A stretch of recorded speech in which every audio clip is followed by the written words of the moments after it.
राधे ही राधे महाराज जी। महाराज जी, निवेदन है कि एक समाधान कीजिए महाराज जी। इस आध्यात्मिक जीवन और सांसारिक जीवन में मानसिक संतुलन नहीं बना पा रहे हैं, क्या मानसिक संतुलन डिप्रेशन है या कोई साया महाराज जी? मानसिक संतुलन कोई साया फाया नहीं है।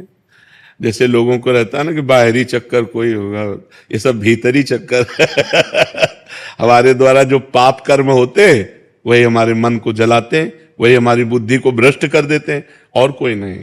जैसे भूत प्रेत भी आता है ना किसी के दिमाग में, तो पाप कर्म के कारण ही आता है। हमारे पाप कर्म को भुगताने के लिए भूत का आवेश होता है और वो हमें दुख देता है, और जब हमारा पाप कर्म क्षय हो जाता है तो या तो कोई झाड़ने फूकने वाला मिल गया या स्वयं चला जाता है। तो कर्म ही हमारे लिए भूत है और कर्म ही हमारे लिए भगवान है। अगर हमारे कर्म बिगड़ गए तो वही भूत की तरह हमें सताता है, और कर्म हमारे बन गए तो वही भगवान की तरह हम पर कृपा करता है। इसलिए कर्मों का सुधार करो, हमारे कर्म ठीक होने। हमारे अगर कर्म बिगड़ गए हैं ना तो ऐसा ही अनुभव होने लगता है, कोई डिप्रेशन नहीं।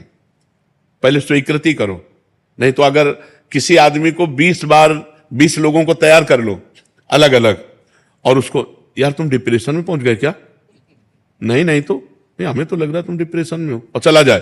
फिर दूसरा आवे, यार तुम डिप्रेशन में पहुंच गए क्या, और 20 का है, अगर वो अस्पताल ना पहुंच जाए तो हमसे बात कर लो। वो अस्पताल जाएगा और चेक करवाएगा कि मैं डिप्रेशन में हूं क्या, क्योंकि 20 लोगों ने कहा है। तो हम पहले कह रहे कि ये स्वीकृति करो कि मैं डिप्रेशन में नहीं हूं, ये स्वीकृति करो कि मेरे ऊपर भूत प्रेत का कोई साया नहीं, स्वीकृति से ही फंस गए हो, मेरे ऊपर भगवान की बड़ी कृपा है, और नाम जप करो, गंदे आचरण मत करो। आज हमारी समाज गंदे आचरणों को पाप मान ही नहीं रही है। बहुत जोर से ये व्यभिचार फैल रहा है।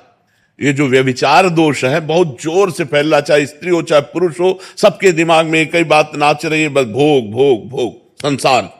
ये पाप महापाप है। पर स्त्री गमन, पर पुरुष गमन, ये महापाप है, और कोई इस पर ध्यान नहीं दे रहा, और फिर कहते हैं डिप्रेशन में जा रहे हैं, परेशान हो रहे हैं। परेशान नहीं होगे तो और क्या होगे। हम खुली बात कह रहे हैं, अपने चरित्र को सुधारो, अपने आचरणों को सुधारो, अपने कर्म को ठीक करो, नाम जप करो। किसी से आशीर्वाद मांगने की जरूरत नहीं, और कोई आशीर्वाद ऐसे फल फूल वाला भले दे दे, ऐसा आशीर्वाद बिना अधिकार के नहीं मिल जाता। तुम्हें भजन करना पड़ेगा, तुम्हें अपने आचरण ठीक करने पड़ेंगे, तुम्हें तप करना पड़ेगा, तुम्हें पाप नष्ट करने पड़ेंगे। उपाय हम बता देते हैं। भगवान गीता में अर्जुन को क्या कहते, तुम्हें सहना पड़ेगा, तुम्हें मेरा भजन मन मना भव मद भक्तो माद्याजी माम नमस्कुरु। भगवान सामने खड़े हैं और कह रहे जब तक तुम ऐसा नहीं करोगे तब तक मेरे को नहीं जान सकते। सामने खड़े हैं महाराज। अनन्य चेता सत्यम, मेरा सतत चिंतन करो, अनन्य चिंतयन्तो माम, मेरा अनन्य चिंतन करो। भगवान बार बार कह रहे, तो हम जब भगवान कह रहे हैं तो हम लोग तो भगवान के दास हैं। सदगुरुदेव भगवान बड़ी कृपा, जोरदार है विपक्ष, बहुत जोरदार। हाँ, विपक्ष तो जोरदार क्योंकि हमारे स्वामी का ही है, किसी और का है क्या?